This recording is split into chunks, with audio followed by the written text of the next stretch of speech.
In the name of the Father, and of the Son, and of the Holy Spirit. Someone once said that genius is being able to take a very complex idea and breaking it down to its simpler form and being able to explain it. And so I think after many years of priesthood and interacting with people, I have a genius model of how relationships and people work together and how to find a spouse that is going to be complementary and that you're going to know going into it what the pros and cons are, the strengths and weaknesses, and the things that you can expect in your marriage relationship.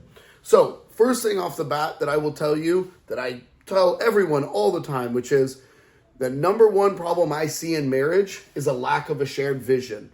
When real problems come up in marriage, like catastrophic problems of people basically breaking down the marriage and not wanting to be married anymore, it usually revolves around the fact that they don't have a shared vision of life. This is also the reason why I think all the evidence points to the fact that arranged marriages are usually more successful. And part of the reason is because if you think about it, those people who are in arranged marriage have a very clear vision of the roles of husband and wife. They have a clear religious vision. They have a clear vision of family. They're carrying on a tradition. They have the support of their families, right? So all of those things are predetermined.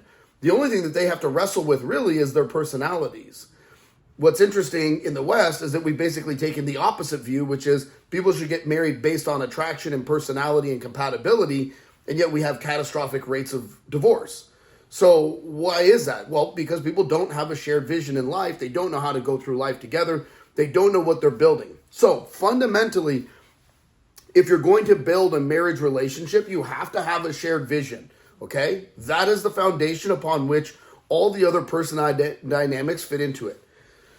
So I want to talk to you about the 3 types of men and 3 types of women that I commonly encounter, okay? I think most men and most women fall into this camp, and everyone, you can think about it like college has a major and a minor. So everyone has a kind of major personality facet and then kind of a minor sub. And it depends on the person. Someone can be very strong in one category, 80% and 20% minor. Someone can be like 50-50. It just depends on the dynamics of who they are. What is the baseline majority of all men? The majority of all men are Mr. Steady.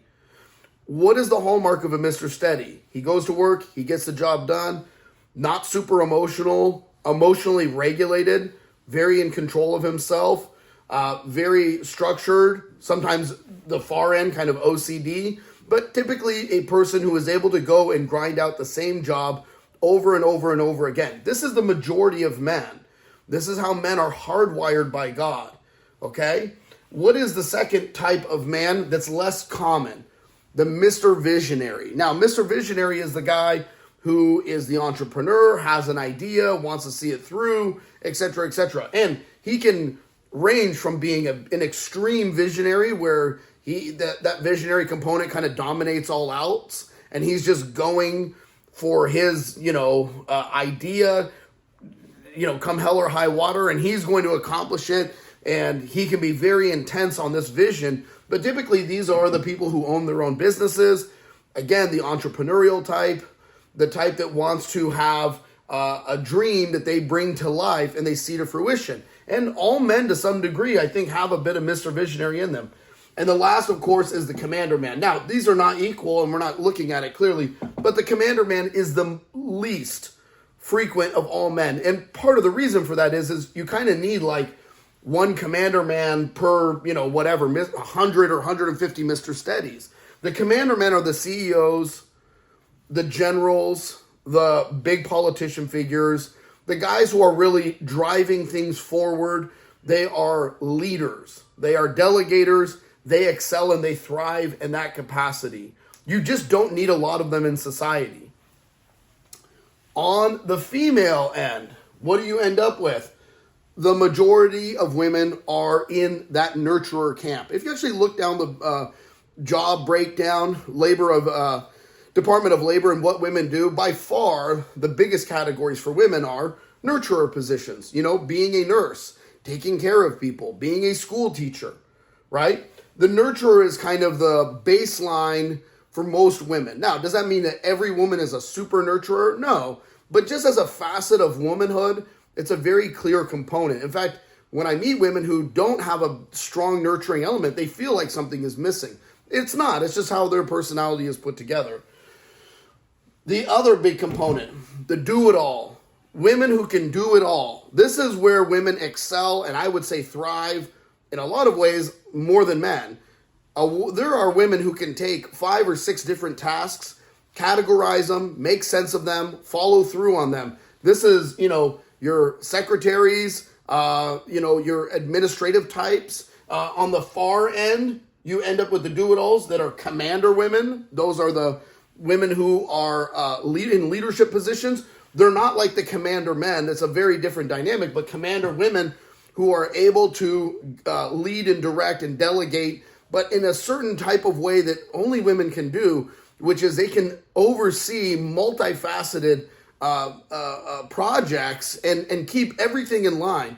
Men are very specialized. Our minds tend to work in a very specific and linear fashion. It's one of the most incredible thing about women is that a woman can juggle 5 different aspects of family life and absolutely crush it, where a man is like, I go to work and I create money and I bring that money home. That's how we are as men. And the last type of woman, which is interesting, is the artsy type of woman, the creative type of woman. Now, every woman has some creativity, but it's interesting because all women are attracted to creativity, to beauty, to style, to clothing. If you look at all the things that women are purchasing, it's very much a trickle-down effect from the artsy women who are dictating what are the styles and the fashions and the way that things should be put together. This is the least frequent of all women, and yet they actually have an enormous impact on all of, you could say, feminine culture. So, we talked about the major and the minor. What are the pros and the cons? Well, this is very easy. What's the Mr. Steady? The pro is he's going to show up and he's going to do the same thing for the next 30 years and is going to be completely predictable. This is his pro. This is his strength. This is the way that God made him. This is why he's able to do that. There are men who cannot hold down a job in a factory. It doesn't make them deficient as men. It's just their hardwiring is not to do that same thing over and over again. But here's the funny part. What is the con? The con is they like to do the same thing over and over again. And this is, I would say, one of the things that kind of drives women crazy, which is a lot of women like to mix things up. They like to do things different. They like to get out of the house, whatever. This guy tends to be a lot of times a homebody or somebody who likes routine or has things a certain way.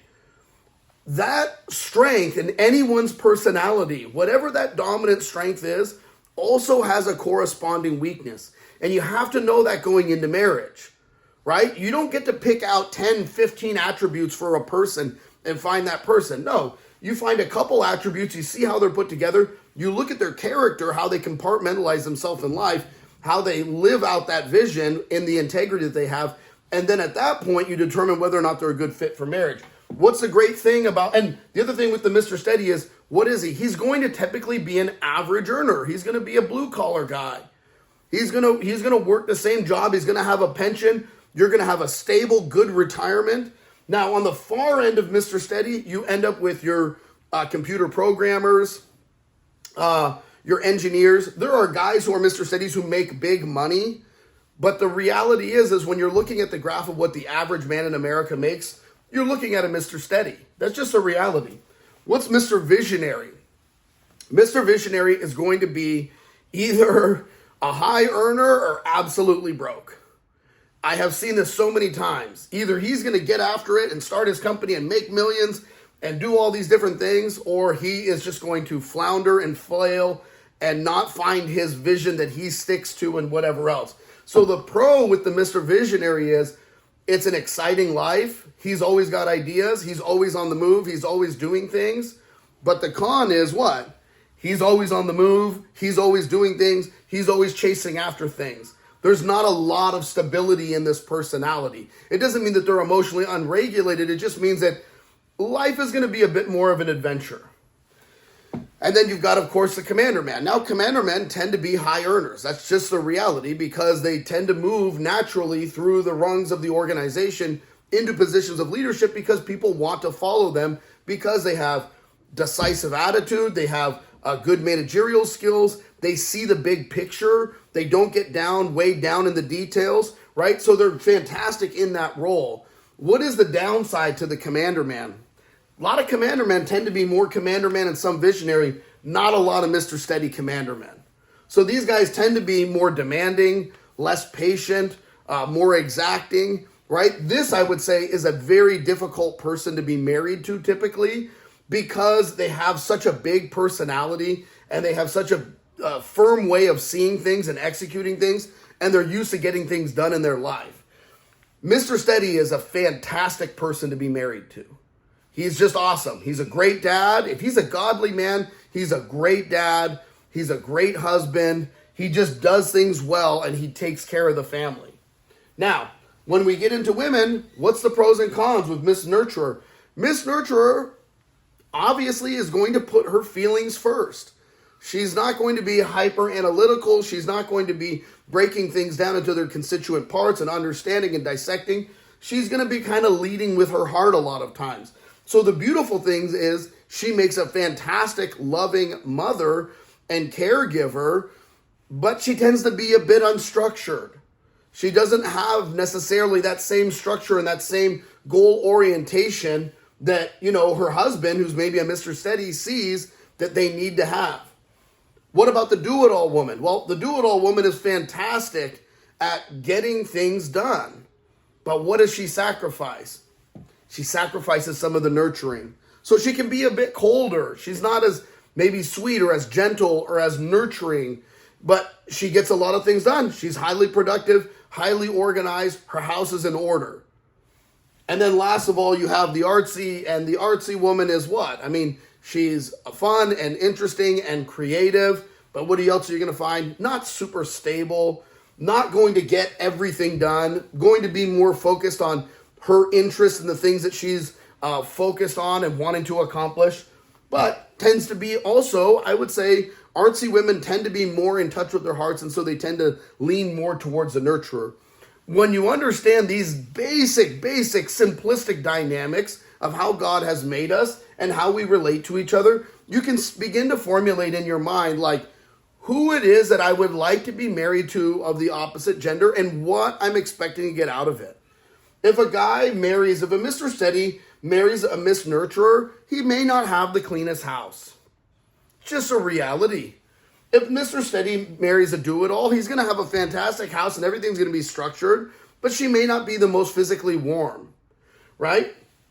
If the Miss Do-it-all marries the Mr. Visionary and she realizes that he's fantastic at getting some things accomplished and absolutely neglects things that do not fulfill his vision, it's going to drive her crazy because her dynamic is getting everything in order and holding the house together and having a very structured life. So when we work and look at these dynamics, you have to think about what is the type of person that I want to marry, the pros to their personality that I value and I want to be with, and what are the cons? What are the things that they're going to suffer at? What are the things they're not going to bring to the table? You know what I'm saying? You're not going to find the Mr. Commander man who's making 6 figures a year, who's just trudging along with the same personality. He's not. He's going to be dynamic. He's probably going to be more emotional. He's probably going to be a little less regulated, right? But you're never going to go hungry. Mr. Visionary, will probably be more romantic and loving and into those things. But you never really know where the money's going to come from because he's all over the place. And if he can't nail down an idea, he ends up wallowing in obscurity of too many decisions that he has to make and not sticking to one. I hope this helps as just a baseline for a jump off of a conversation and thought process within yourself of how you link yourself together with those other people and who it is that would be complementary to your personality type and the way that you're hardwired. God bless you.